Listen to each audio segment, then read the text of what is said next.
तो गाइस ये कहानी है बाकी हनुमा नाम के एक हाई स्कूल स्टूडेंट की, जिससे पूरा स्कूल थर थर कांपता है। एक दिन मित्सुनारी तोकुगावा, एक अंडरग्राउंड रेसलिंग चैंपियनशिप का ओनर, उसके स्कूल मिलकर उसे बताता है कि टोक्यो में कुछ खतरनाक क्रिमिनल्स तुम्हें पीटने आने वाले हैं। अभी कुछ दिन पहले ही दुनिया का सबसे खतरनाक प्रिजनर डोरियन एक डेथ ट्रायल पर चुपचाप फांसी चढ़कर मर गया था, पर एक डॉक्टर उसकी मौत कंफर्म करने जैसे ही उसके पास आया वो जिंदा हो गया और उसने सभी पुलिस ऑफिसर्स को मार दिया। और उसने जाने से पहले वहाँ लिखा, मैं टोक्यो आ रहा हूँ हार का स्वाद चखने। और वो समुद्र के रास्ते से उस प्रिजन से एस्केप कर गया। ये ही नहीं, अभी तो 4 और बाकी हैं। स्कॉटलैंड के केरियोस प्रिजन में सिकॉर्सी नाम के एक प्रिजनर को पनिशमेंट के तौर पर शॉक थेरेपी दी गई थी, पर वो आदमी उस डेथ ट्रायल को भी सरवाइव कर गया और सभी पुलिस ऑफिसर्स को खत्म करके शरेआम एक मिलिट्री प्लेन में उड़कर हमारे टोक्यो की तरफ निकल पड़ा है। पुलिस को पता चला है कि वो 100 मीटर की प्रिजन वॉल चढ़कर वहाँ से भागा है, जो कि किसी आम इंसान के लिए इम्पॉसिबल है। और तो और उसने गारलैंड, रशिया के बेस्ट रेसलर को भी मार दिया। ये तो दूसरा ही था। अभी इनके अलावा 3 और हैं। एक ने तो समुद्र में 200 मीटर नीचे एक सबमरीन में सभी पुलिस ऑफिसर्स को कुत्तों की तरह मारकर वहाँ से एस्केप किया है। और दूसरे रियोको यानेगी ने तो एक बुलेट प्रूफ ग्लास तोड़कर प्रिजन एस्केप किया है। और एक अजीब बात ये थी कि उन सभी प्रिजनर ने अपने पीछे एक ही मैसेज छोड़ा था, जो कि था, मुझे हार का स्वाद चखना है। 5 मर्डर्स का चार्ज लगे हुए अनडेड क्रिमिनल्स, जिन्होंने भागते हुए अपने पीछे सेम मैसेज छोड़ा। बाकी तुम्हें पता है ना इसका क्या मतलब है? दोस्तों, इसका मतलब है कि वो सभी लोग बाकी को डिफीट करने टोक्यो आ रहे हैं, क्योंकि बाकी अंडरग्राउंड रेसलिंग का चैंपियन है। अब अगले दिन सिकॉर्स्की उन सभी में से एक प्रिजनर रॉब नाम के एक बहुत ही फेमस किक बॉक्सर को अपनी बॉडी में फिटेड रेजर से मार देता है। और कुछ गुंडे बाकी के बारे में उसके क्लासमेट से पूछते हैं और बोलते हैं, ओए बुलाओ उस बाकी को, बहुत पावरफुल है, हमने सुना है, आज उसके साथ 2-2 हाथ हो ही जाए। डरकर वो आदमी बाकी के पास जाता है और उसको अपने साथ लेकर उसे उन गुंडों से मिलवाता है। उनमें से एक आदमी उसे चाकू से मारने आगे आता है, पर तभी उसे फ्लैशबैक दिखाई देता है कि उसके मुंह पर बाकी ने एक मुक्का ऑलरेडी मार दिया है। हालांकि वो अपनी जगह से हिला तक नहीं है अभी तक। वो बाकी के डर से ही फ्रीज हो जाता है और बचे हुए गुंडों को भी उन्हीं की स्पेशल वेपन्स उन्हीं पे यूज करके उन्हें हरा देता है। पर तभी बाकी को अपने क्लासमेट के पीछे एक 9 फुट का आदमी खड़ा हुआ दिखाई देता है। इस तरफ पुलिस डिपार्टमेंट में तहलका मचा हुआ है। डोरियन, सिकॉर्सी, डॉयले, स्पेक और रियोको यानेगी एक साथ प्रिजन से एस्केप कर चुके हैं। तभी एक ऑफिसर आकर उन्हें बताता है कि शहर में सिटीजन्स ने देखा है कि किसी आदमी ने हमारी एक पुलिस वैन को हाथों से ही कुचल दिया। और पूछताछ पर पता चला कि ये काम स्पेक का है, उन्हीं 5 क्रिमिनल्स में से एक। अब सीन उसी बंदे पे शिफ्ट हो जाता है, जो कि बाकी को मारने उसके सामने आ चुका है। शो ऑफ करने के लिए वो बंदा खुद के मुंह में गोलियां चलाता है और कहता है, मैं टोक्यो का सबसे स्ट्रॉन्गेस्ट आदमी हूँ, क्या तुम ही बाकी हनुमा हो? दोस्त, मुझे हार को एक्सपीरियंस करना है, क्या तुम मेरा साथ दोगे? और उसके साथ हाथ मिलाते ही उसका हाथ नीचे गिर जाता है। ये देखकर बाकी की फट जाती है। वो बंदा बाकी को कुत्तों की तरह मारने लगता है और बोलता है, हाथ उठाओ हाथ। थोड़ी देर बाद पुलिस वहाँ आकर स्पेक को अरेस्ट कर लेती है। एक ऑफिसर बोलता है कि सर, यहाँ तो ऑफिसर कनेडा का हाथ पड़ा हुआ है। ये सुनकर बाकी शॉक हो जाता है और हमें पता चलता है कि ये हाथ एक पुलिस ऑफिसर का था, जो कि स्पेक ने मार दिया था। स्पेक बाकी के पास जाकर उसे बोलता है, ये तो बस शुरुआत थी, दोबारा बहुत ही जल्द मुलाकात होगी बाकी हनुमा। इसके बाद हमें युजिरो हनुमा, बाकी के फादर को दिखाया जाता है, जो कि दुनिया का सबसे स्ट्रॉन्गेस्ट क्रीचर माना जाता है। पुलिस, पॉलिटिशियंस सब के सब इस बंदे से डरते हैं। इस तरफ रियोको यानेगी गोके शिबुकावा से मिलता है, जिसने शिबुकावा स्टाइल जुत्सु इन्वेंट किया था। 70 साल का होने के बावजूद भी ये आदमी किसी को भी अपनी आई की टेक्निक से हरा सकता है। दूसरी तरफ स्पेक जेल में आराम कर रहा होता है और एक सीनियर इंस्पेक्टर उस पर कड़ी नजर रखने के लिए बोलता है। वो टॉयलेट करने जाता है, पर देखता है कि स्पेक उसके बगल में ही बाल्टियों के हिसाब से सूसू कर रहा है। इंस्पेक्टर बोलता है, ओए तुम यहाँ क्या कर रहे हो? स्पेक बोलता है, हाँ वो मैं जरा बाथरूम करने आया था यहाँ पे, ये लो ये बंस खाओ, एकदम मस्त क्रिस्पी हैं। इंस्पेक्टर उसके मेन पॉइंट पे लात मारता है, पर स्पेक बोलता है, मैं तुम्हारे साथ अच्छे से पेश आ रहा हूँ ना, लो खा लो इसे चुपचाप। और उस इंस्पेक्टर के साथ साथ बाकी पुलिस ऑफिसर्स को भी मार देता है। अब हमें कात्सुमी इरोची शिनशिनकाई कराटे स्टाइल के फाउंडर को दिखाया जाता है, जिसका निकनेम है लीथल वेपन, और उसके फादर का नाम है टोपी ओरोची, और ये है कायोरेत्सु, चाइनीज कैंपो फाइटिंग स्टाइल का जीनियस, जिसने एक बार मैक्सिमम टूर्नामेंट में बाकी को लगभग हरा दिया था। वो अपने स्टूडेंट्स को लेक्चर दे रहा होता है कि तभी डोरियन वहाँ पर आकर उसे बोलता है, एक्सक्यूज मी, मुझे मास्टर डोपो ओरोची से मिलना है। अब शिनशिनकाई एकेडमी के अंदर डोरियन मास्टर डोपो ओरोची से मिलने पहुंच चुका है। वो कात्सुमी से उसे उनसे मिलवाने के लिए बोलता है, पर कात्सुमी पहले उसे अपने जूते उतारने के लिए बोलता है। डोरियन अपने जूते उतारता है और कात्सुमी के एक जोरदार लात मारता है। वो उसकी आंखें नोच लेता है और उसे जान से मारने की कोशिश करता है। कात्सुमी उसके एक किक मारता है, पर डोरियन उसके गले में एक लकड़ी का टुकड़ा फेंक कर मारता है और उसे कहता है, तुम में काफी दम है। लगता है अब तो मुझे मास्टर डोप्पो से मिलना ही पड़ेगा। और डोरियन वहाँ से जाने लगता है, पर तभी काइयोरेत्सु वहाँ पर आ जाता है और उसे बोलता है, अबे ओ, अपनी बराबरी वाले से टक्कर लेना, दम है तो मुझसे लड़कर दिखा। और डोरियन उसे देखकर ड्रामे करते हुए रोने लग जाता है और अपनी नाक में से एक बाल निकालकर काइयोरेत्सु की आईज में मारने की कोशिश करता है, पर वो उसके इस अटैक से बच जाता है। अच्छा बच्चू, ले फिर इससे बचकर दिखा अब। और वो उस पर आग उगलने लगता है और उन्हें चकमा देकर वहाँ से भाग जाता है। दूसरी तरफ बाकी के स्कूल में एक फिटनेस टेस्ट चल रहा है और 400 मीटर की एक रेस में बाकी सभी को हराते हुए सबसे तेज भाग रहा होता है, जिसकी वजह से जमीन में गड्ढे पड़ जाते हैं। और लॉन्ग जंप में भी बाकी क्रॉस लाइन को ही पार कर देता है, जिसे देखकर सभी स्टूडेंट्स हैरान रह जाते हैं। उसके टीचर को समझ नहीं आता कि ये इतना स्ट्रॉन्ग कैसे है। और तो और पुलअप करते हुए बाकी पुलअप बार को ही तोड़ देता है, जिसकी वजह से उसका टीचर उस पर काफी गुस्सा होता है, क्योंकि वो एक भी टेस्ट ठीक से कंप्लीट नहीं कर पाया था अभी तक और उसके स्कोर्स काफी कम थे। इसलिए बाकी अपने टीचर से बोलता है कि क्या अगर वो 1500 मीटर की रेस का वर्ल्ड रिकॉर्ड तोड़ दे तो क्या वो उसे पास कर देंगे इस टेस्ट में। उसका टीचर उसे बोलता है, 1500 मीटर 3 मिनट 26 सेकंड का रिकॉर्ड है, ये तुम कैसे तोड़ पाओगे। पर बाकी बोलता है, सर मुझ पे भरोसा रखिए, मैं ये कर लूंगा। बाकी अपने कपड़े उतार देता है और रेस के लिए रेडी हो जाता है। रेस शुरू हो जाती है और बाकी शुरुआत में ही रेस में सबसे आगे निकल जाता है, पर तभी उसे मसल क्रैम्प्स आ जाते हैं, जिसकी वजह से एंड में वो लास्ट पोजीशन पर आता है। और बाकी का टैलेंट देखकर वो टीचर उसे पास कर देता है। इस तरफ मित्सुनारी कांजी इगारी से मिलता है, जिसने मैक्सिमम टूर्नामेंट में बाकी को लगभग हरा दिया था। पर तभी सिकोर्सी वहाँ पर आकर उस पर हमला कर देता है और एक एम्बुलेंस उसे लेकर जाती है और मित्सुनारी सिकोर्सी को अपने साथ लेकर वहाँ से निकल पड़ता है। इस तरफ पुलिस स्टेशन में स्पेक ने I will be back soon का एक पर्चा लगाया होता है अपने सेल के बाहर, और मित्सुनारी और सिकोर्सी एक जगह पर आकर देखते हैं कि वो सारे क्रिमिनल्स एक साथ वहाँ पर आ चुके हैं। मित्सुनारी उनका स्वागत करता है और बताता है कि मैं इस स्टेडियम का मालिक हूँ और अब ये बताओ कि तुम सब यहाँ पर क्यों आए हो। डोरियन बताता है, ये कैसा सवाल है, ये जापान की सबसे फेमस जगह है जहाँ दुनिया के सबसे बेस्ट फाइटर्स आते हैं। डोले बोलता है, मैं अपने मन की करता हूँ, मुझे यहाँ पर आना था इसलिए मैं यहाँ पर आ गया। और तभी बाकी मित्सुनारी से मिलने वहाँ पर आ जाता है और बोलता है, सर मुझे आपसे कुछ बात करनी थी। वो सभी लोग बाकी को नोटिस करते हैं और तभी डोप्पो ओरोची और कुछ और खतरनाक फाइटर्स वहाँ पर आ जाते हैं। अब वो 5 क्रिमिनल्स और टोक्यो के 5 बेस्ट फाइटर्स आमने सामने आ चुके हैं और ये है डोप्पो ओरोची, शिनशिन का कराटे स्टाइल का असली फाउंडर, और ये है कारोई यानामा और ये यानामा गैंग का बॉस भी है। मित्सुनारी उन्हें बताता है कि ठीक इसी जगह पर कुछ साल पहले मैक्सिमम टूर्नामेंट हुआ था, जो कि हिस्ट्री का सबसे ज्यादा खतरनाक टूर्नामेंट था और उसे जीता था बाकी हानमा। इस 17 साल के लड़के ने। उन क्रिमिनल्स को उसकी इस बात पर यकीन नहीं होता और मित्सुनारी उसे इस टूर्नामेंट के रूल्स के बारे में बताने ही लगता है कि तभी ये बंदा बोलता है, कोई रूल्स नहीं है इसमें, ये गेम अभी से शुरू कर दो, फर्क नहीं पड़ता कि तुम कहाँ हो, किसके साथ हो, नहा रहे हो, जीएफ के साथ हो, जहाँ मर्जी चाहो फाइट कर सकते हो। उन 10 लोगों की फाइट शुरू हो जाती है। बाकी बोलता है, चलो ठीक है फिर मैं चलता हूँ, मुझे होमवर्क भी करना है, और ये बोलकर बाकी वहाँ से चला जाता है। दूसरी तरफ वो इंस्पेक्टर देखता है कि स्पेक अपने सेल में वापस आ चुका है। दूसरी तरफ डोरियन और डोप्पो कहीं पर जा रहे होते हैं कि तभी काइयोरेत्सु उससे पहले का बदला लेने उसके सामने आ जाता है और डोप्पो ओरोची उसके एक जोरदार लात मारता है। वो पहले से ही मौके की तलाश में था डोरियन को पीटने के लिए। डोरियन उस पर अपने आग वाले लाइटर से हमला करता है, पर डोप्पो ओरोची उसके इस अटैक को आसानी से रोक देता है और बोलता है, हा ये मेरा परफेक्ट डिफेंस है जो कि किसी मिसाइल से भी नहीं टूटने वाला। इस तरफ कांजी अकारी सिकोर्सी से बदला लेने उसके सामने आ चुका है और कुछ गुंडे भी लाया है अपने साथ, और वो सभी लोग सिकोर्सी को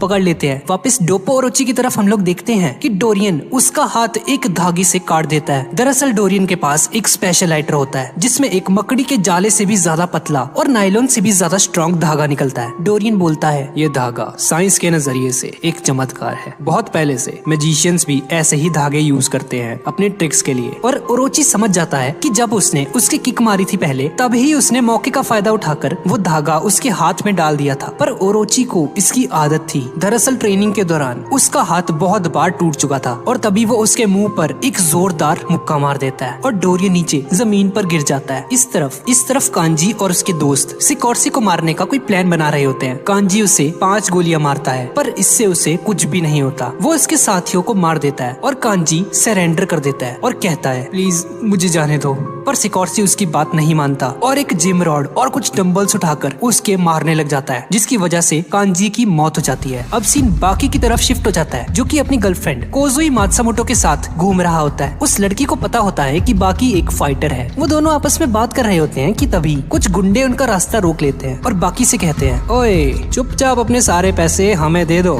सुना ना तुमने। पर बाकी की आंखों में देखते ही उनकी फट जाती है और वो खुद ब खुद बाकी का रास्ता छोड़ देते हैं और वो दोनों वहाँ से चले जाते हैं। दोनों एक डेट पर जाते हैं और काफी मजे करते हैं और वापस घर की तरफ जाते वक्त कोजुई बाकी का हाथ पकड़ लेती है। पर तभी हम लोग देखते हैं कि स्पेक बाकी को पीछे से देख रहा होता है। अब बाकी अपनी गर्लफ्रेंड के साथ घूमने फिरने के बाद उसे वापस उसके घर छोड़ने जा रहा होता है और तभी स्पेक वहाँ पर आ जाता है और हम देखते हैं कि कोजाई बाकी को लेकर बहुत ही ज्यादा परेशान होती है कि तुम एक रियल फाइटर हो, तुम्हारी जान हर वक्त खतरे में रहती है, तुम्हें अपना ख्याल रखना चाहिए। अगर मैं तुम्हारे साथ जिंदगी गुजारूंगी तो हमेशा मैं भी परेशान रहूंगी। कोजाई के माइंड में बहुत सी बातें घूम रही होती हैं और फिर कोजाई बाकी से कहती है कि तुम जिनके साथ लड़ते हो उनकी भी तो फैमिली है ना, उनके भी तो बीवी बच्चे हैं। अगर उन्हें कुछ हो जाता है तो क्या उनके बीवी और बच्चे तुमसे नफरत नहीं करेंगे? और जैसे ही कोजाई बोलती जा रही होती है, बाकी उसे गले से लगा लेता है और उसे कहता है, बस खामोश हो जाओ। अब फाइटर्स अपनी मर्जी के साथ ऐसा रास्ता चुनते हैं। मैंने पिछले 17 सालों में कोई भी अच्छी चीज नहीं देखी है। मेरे डैड और मेरी मॉम मुझसे नफरत करते थे और वो हमेशा से चाहते थे कि मैं दुनिया का सबसे स्ट्रॉन्गेस्ट पर्सन बनूं। मैंने यही रास्ता चुना है और मेरी जिंदगी का यही मकसद है। मैं अपने डैड को हराऊंगा और इस रास्ते पर चलते हुए मुझे कुछ हो जाता है तो मुझे उस चीज का जरा भी अफसोस नहीं होगा। और अगर तुम मेरे साथ चलना चाहती हो तो तुम भी मेंटली तैयार रहना। मैंने अगर मेरी मॉम के अलावा किसी और पर आज तक ट्रस्ट किया है तो वो तुम हो,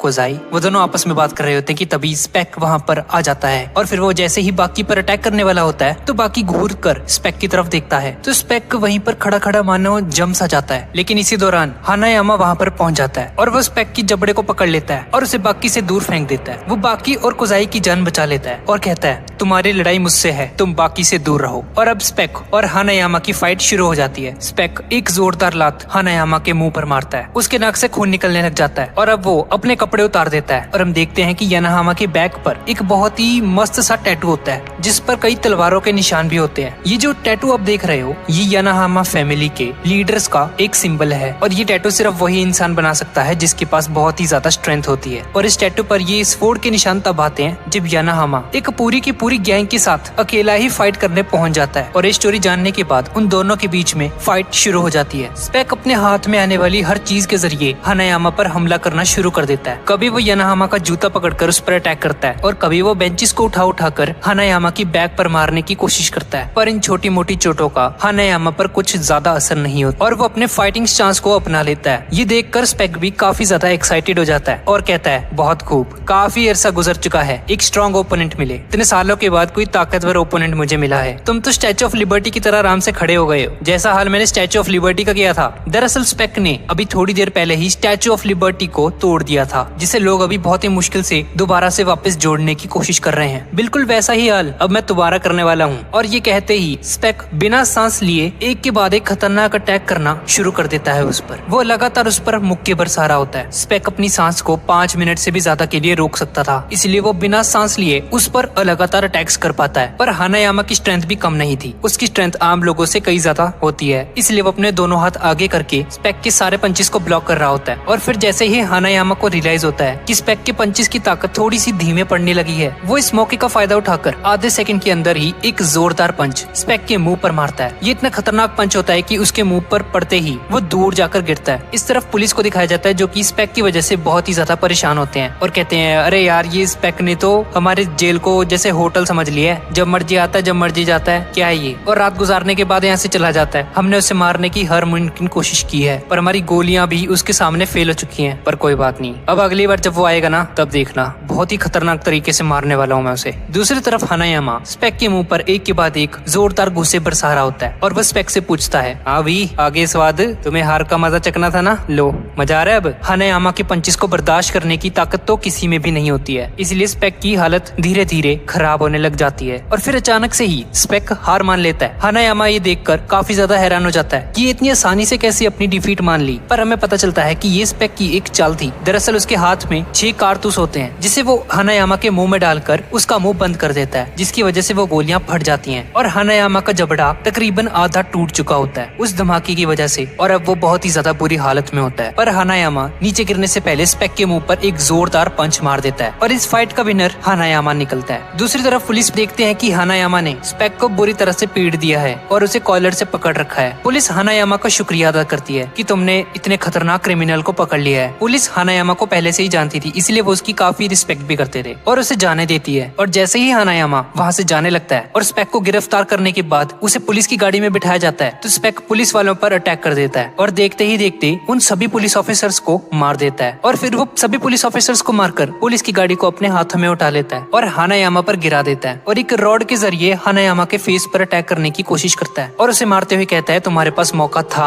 मुझे हराने का, लेकिन तुमने इस मौके को गवा दिया। अगर जैसे मैं तुम्हें मार रहा हूँ तो मुझे इसी तरह थोड़ी और देर मारते रहते तो मैं कब का मर चुका होता। और फिर वो एक गन निकाल कर हानायामा की बॉडी को गोलियों से छन्नी कर देता है। स्पेक उस पर जरा भी रहम नहीं करता और हानायामा की टांगों पर फायरिंग करनी स्टार्ट कर देता है। जब हानायामा जख्मी होकर जमीन पर गिर जाता है तब स्पेक उसके मुंह पर जोरदार लाते मारता है। मुझे तो लगा था कि हानायामा का खेल अब समाप्त होने वाला है, लेकिन ये तो मेरी गलतफहमी थी यार, क्योंकि हानायामा इतनी आसानी से नहीं मरने वाला था, मजाक थोड़ी है कोई। और फिर जैसे ही स्पेक ने अपनी गन निकाल कर हानायामा के मुंह में डाली तो हानायामा ने, जिसका जबड़ा पहले से टूटा हुआ था, उसके मुंह में दोनों तरफ से सुराख था और उसने उस गन की डायरेक्शन को चेंज कर दिया और जो गोली उसके सर में लगनी थी वो उसके जबड़े से बाहर निकल गई। और फिर हानायामा इस मौके का फायदा उठाकर स्पेक को जमीन पर गिरा देता है और उसके मुंह पर लगातार मुक्के बरसाने शुरू कर देता है। और हानायामा के मुक्कों के बारे में तो हम जानते ही हैं कि उसके हाथों में कितनी ज्यादा ताकत है। स्पेक अपने आंखों पर हाथ रख लेता है, जिसे देखकर हानायामा थोड़ा कंफ्यूज हो जाता है कि अब ये क्या करने वाला है। और तभी हम लोग देखते हैं कि वो एक फ्लैश ग्रेनेड उसके सामने मारता है। उस नेड की रोशनी इतनी ज्यादा होती है कि हानायामा की आंखों में पड़ते ही उसे कुछ नजर नहीं आता। दरअसल एक स्टैंडर्ड था यार, जैसा हम BGMI में खेलते हैं। अब हानायामा को कुछ भी दिखाई नहीं दे रहा होता, वो अंधा हो चुका है, पर ना दिखने के बावजूद भी एकदम सही निशाना लगाकर वो स्पेक के मुंह पर एक मुक्का मारता है। लेकिन स्पेक भी चालाक था और वो जमीन की तरफ से निकलकर उसे पीछे से पकड़ लेता है और उसकी गर्दन को दबोच लेता है और उसकी गर्दन की हड्डी को तोड़ने की कोशिश करता है। और तभी हानायामा अपनी सबसे खतरनाक टेक्निक को यूज करने की कोशिश करता है। जैसा कि मैं आपको बता चुका हूँ कि हानायामा के हाथ में बहुत ही ज्यादा पावर होती है, तो वो स्पेक की बाजू पकड़कर उस पर जबरदस्त प्रेशर बनाने की कोशिश करता है, जिसकी वजह से स्पेक के हाथों के मसल्स फटना शुरू हो जाते हैं। और जैसे ही स्पेक को इस बात का अंदाजा हो जाता है कि बहुत ही जल्द उसका बहुत ही बुरा हाल होने वाला है, तो वो अपने हाथ की एक उंगली हानायामा के कान में घुसाने की कोशिश करता है ताकि वो हानायामा के ब्रेन को डैमेज कर सके। लेकिन हानायामा इस कदर का डैमेज लेकर भी अपने पांव पर खड़ा रहता है और स्पेक की गर्दन हानायामा के हाथ में होती है। और फिर जैसे ही हानायामा अपने हाथ की मदद से स्पेक की गर्दन पर प्रेशर डालने की कोशिश करता है, तो स्पेक बहुत ही जल्द बेहोश हो जाता है और उसे हॉस्पिटल ले जाया जाता है, जहाँ उसका इलाज चल रहा होता है। और हम देखते हैं कि स्पेक की हालत बहुत ही ज्यादा खराब होती है। ये स्पेक की रियल फॉर्म होती है। एक डॉक्टर एक्सप्लेन करता है कि दरअसल ये स्पेक की असली हालत है। इस बंदे की असली एज 97 है, पर पहले इसकी बॉडी से हमें लगता था कि ये 50 साल का होगा, क्योंकि इसके मसल्स काफी ज्यादा बड़े होते थे और इसकी एज लगभग 50 के आसपास होगी। लेकिन हम सब गलत थे। अब दूसरी तरफ हमें बाकी को दिखाया जाता है, जो कि एक टेस्ट दे रहा होता है और इस पेपर में वो अपने नाम के सिवा और कुछ नहीं लिखता, बिल्कुल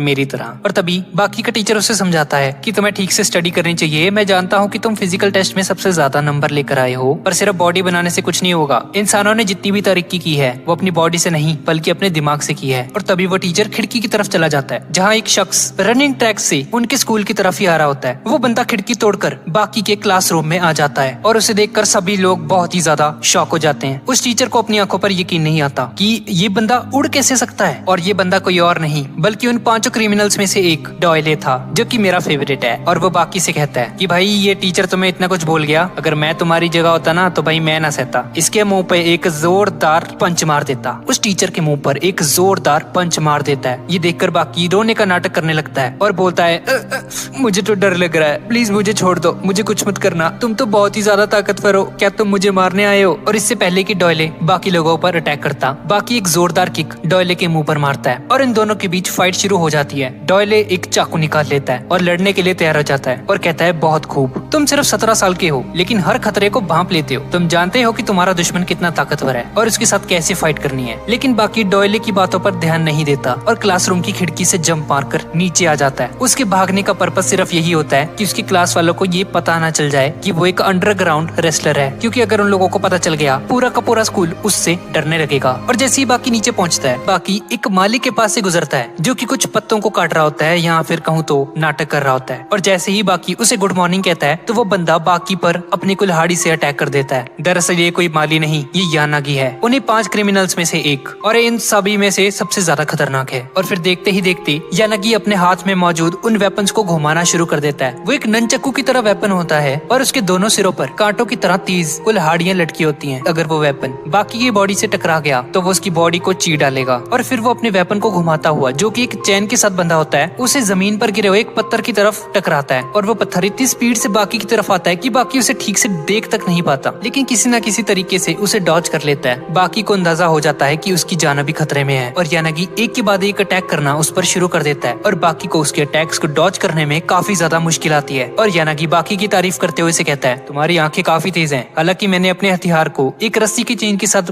बांधकर बनाया है, जिससे उसकी रफ्तार बहुत ही ज्यादा तेज हो जाती है, लेकिन तुम फिर भी मेरे वेपन्स के अटैक को देख पा रहे हो। ये बहुत ही इंप्रेसिव बात है। वो अपने एक वेपन को निकालकर बाकी को पकड़ा देता है और अपने दूसरे वेपन को रस्सी में बांधकर अपनी स्पीड को डबल कर देता है और कहता है, सिंगल वेपन को यूज करना दो वेपन से ज्यादा आसान होता है। अब देखता हूँ बेटा कैसे बचते तो मेरे अटैक से। और फिर देखते ही देखते वो अपनी स्पीड को बढ़ा लेता है काफी ज्यादा और वो उस पर अटैक कर देता है और बाकी के हाथ में जो वेपन होता है वो उसको भी बीच में से काट देता है। और इसी फाइट के दौरान जैसे ही यानागी अपनी पूरी फुल फोर्स के साथ बाकी पर अटैक करने की कोशिश करता है तो बाकी अपनी शर्ट को उतार देता है और वो शर्ट उसके वेपन में फंस जाती है, जिसका मतलब है कि यानागी के दोनों वेपन्स अब बेकार हो चुके हैं। इसी दौरान पीछे से शिबुकावा वहाँ पर आ जाता है और वो जैसे ही यानागी का नाम लेता है और यानागी जैसे ही मुड़कर पीछे देखता है तो वो पानी से भरी हुई केतली को यानागी को पकड़ा देता है। तभी हम फ्लैशबैक में देखते हैं कि बहुत पहले यानागी ने ऐसी ही सेम हरकत की थी शिबुकावा के साथ, पर उस टाइम उस केतली में गर्म पानी था, जिसकी वजह से शिबुकावा के दोनों हाथ जल गए थे। और ये पूरा इंसिडेंट अब वो यानागी के साथ रिपीट करता है। दरअसल वो यहाँ पर उससे बदला लेने आया होता है, पर तभी हम देखते हैं कि वो पानी गर्म नहीं होता, वो ठंडा पानी होता है। ये शिबुकावा का एक छोटा सा मजाक होता है जिसको यानागी शुरू में समझ नहीं पाता और शिबुकावा अपना मुंह फाड़ फाड़ के हंस रहा होता है और कहता है, भाई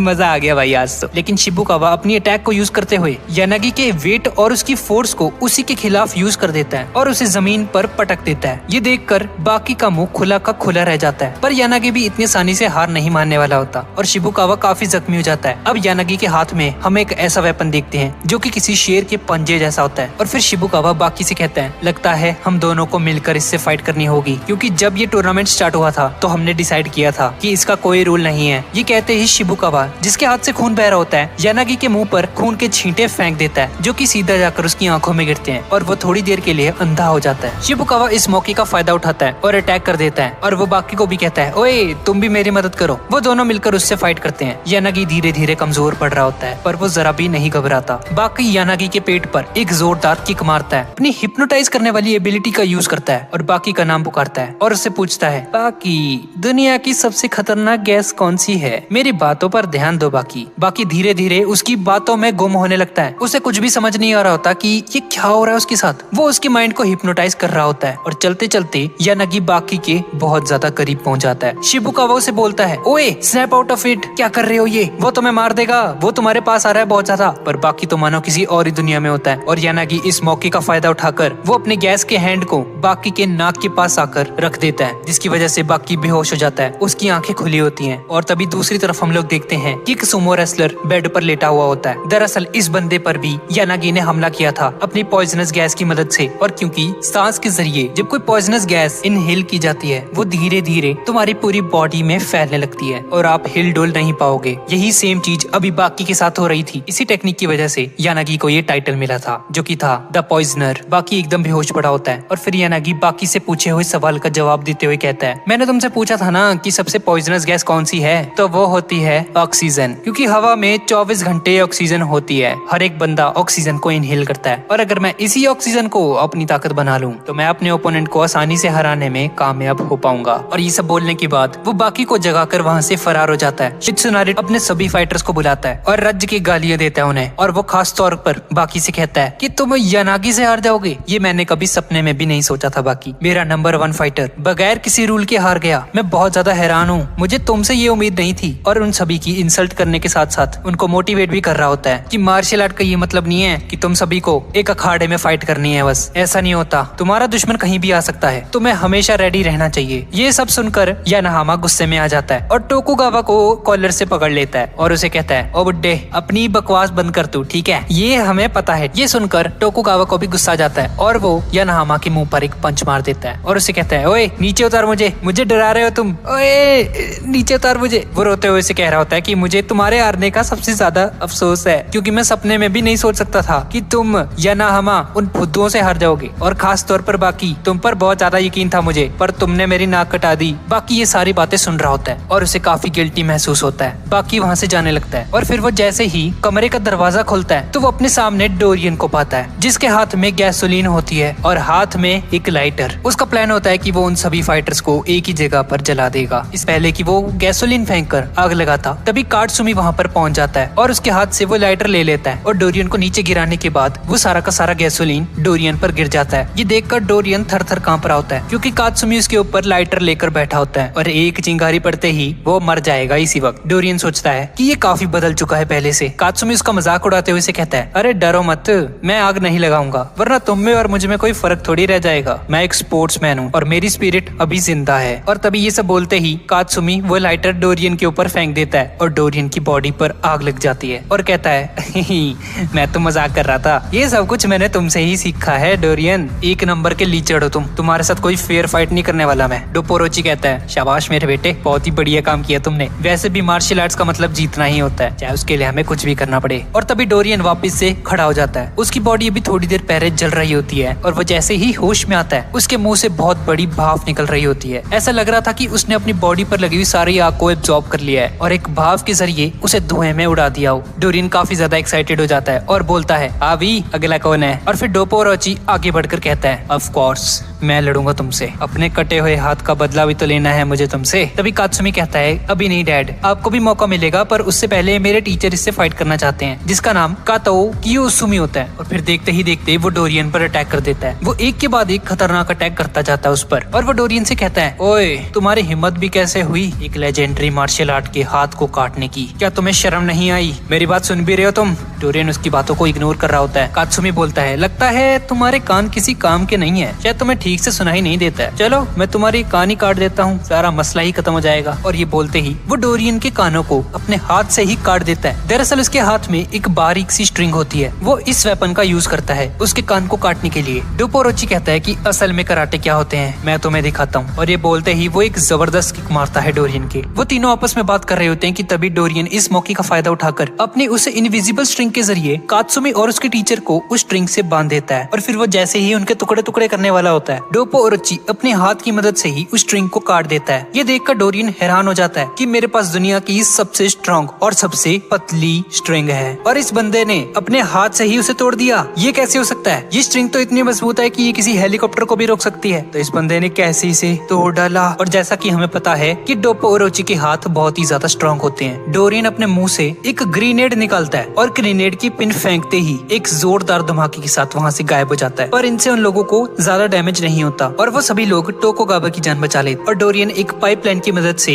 नीचे गटर में पहुंच जाता है अपनी जान बचाते हुए, जहाँ उसने सोने के लिए अपना एक बेड भी लगाया होता है। और फाइटिंग प्रैक्टिस करने के लिए बहुत अच्छी जगह भी होती है, जिसका मतलब है कि वो अंडरग्राउंड रहना पसंद करता है। और जैसे ही वो हेडफोन लगाकर सुकून से गाने सुन रहा होता है तो कात्सुमी उसका पीछा करते हुए वहाँ पर पहुंच जाता है और डोरियन से कहता है, तुम मुझसे बचकर नहीं भाग सकते बच्चू। डोरियन उसे देखकर कहता है, तुम वो इंसान नहीं हो जो मुझे हरा सकता है और हार का मजा चखा सकते हो। कात्सुमी से पूछता है कि तुमने इस जगह को क्यों चुना? डोरियन उसे बताता है कि बचपन में जब उसके परिवार पर फौज ने अटैक किया था तो वो लोग अंडरग्राउंड हो जाया करते थे और एक टनल बनाकर अपनी जान बचा लिया करते थे। वो इस जगह को बचपन से जानता है और अपनी जान बचाने के लिए अक्सर इस टनल में आ जाया करता था। कात्सुमी कहता है कि मुझे तुम्हारी ये सैड स्टोरी सुनकर काफी ज्यादा दुख हुआ। और ये कहते हुए वो एक जोरदार किक डोरियन के मारने की कोशिश करता है, पर डोरियन उसकी इस किक को डॉज कर लेता है और अचानक से उसकी लेफ्ट साइड पर आ जाता है और एक जोरदार मुक्का उसके मुंह पर मारता है और कहता है, मैंने तुम्हें कहा था ना, तुम वो नहीं हो जो मुझे हरा सकता है। और फिर जैसे ही डोरियन उसे पंच मारकर जमीन पर गिरा देता है तो वो शराब जो वो थोड़ी देर पहले पी रहा होता है उसकी बोतल को तोड़ता है और अपनी हाथों में ग्रीस लगाने के बाद उस बोतल के टुकड़ों को उस ग्रीस पर चिपका देता है और अब उसका हाथ एक वेपन में ट्रांसफॉर्म हो चुका है। और फिर जैसे ही इन दोनों के बीच में फाइट स्टार्ट होती है तो कात्सुमी अपने पीछे पड़े हुए ड्रम को उठाकर डोरियन के मुंह पर फेंकता है, पर इस बार डोरियन काफी खतरनाक तरीके से फाइट कर रहा होता है और उसके ड्रम अटैक को आसानी से रोक लेता है। और कात्सुमी को रियलाइज हो जाता है कि डोरियन को हराना बहुत ही ज्यादा मुश्किल होने वाला है। अब यहाँ पर जिंदगी और मौत की फाइट होने वाली है। वो डोरियन पर अटैक करने की कोशिश करता है, पर उसके हाथ में वो बोतल के टुकड़े होते हैं जिसकी मदद से वो कात्सुमी के पाँव को काट देता है। कात्सुमी समझ जाता है कि डोरियन के टैग अब ऐसे हो गए हैं जैसे किसी ने कांटों वाला आर्मर पहन लिया हो और इस पर सीधा अटैक करना खतरे से खाली नहीं है। और फिर डोरियन उसे कहता है, तुम्हारे पंच में जान नहीं है, जाओ पहले डोपोरोची से कुछ सीख कर आओ, वो असली कराटे जानता है। ये सुनकर वो समझ आता है कि डोरियन उसे पोक कर रहा है, ये मेरा हौसला हौसला कम करना चाहता है, पर वो कहता है कोई बात नहीं, जब मैं ये फाइट जीत जाऊंगा तो डोपो और ओची भी मुझ पर नाश करेंगे। और इस सीरीज का पहला पार्ट यहीं पे खत्म हो जाता है। तो गाइस ये थी आज की वीडियो, और अगर आपको इसका अगला पार्ट चाहिए तो नीचे कमेंट पे मुझे जरूर बताइएगा, और हम मिलते हैं इसके अगले पार्ट में।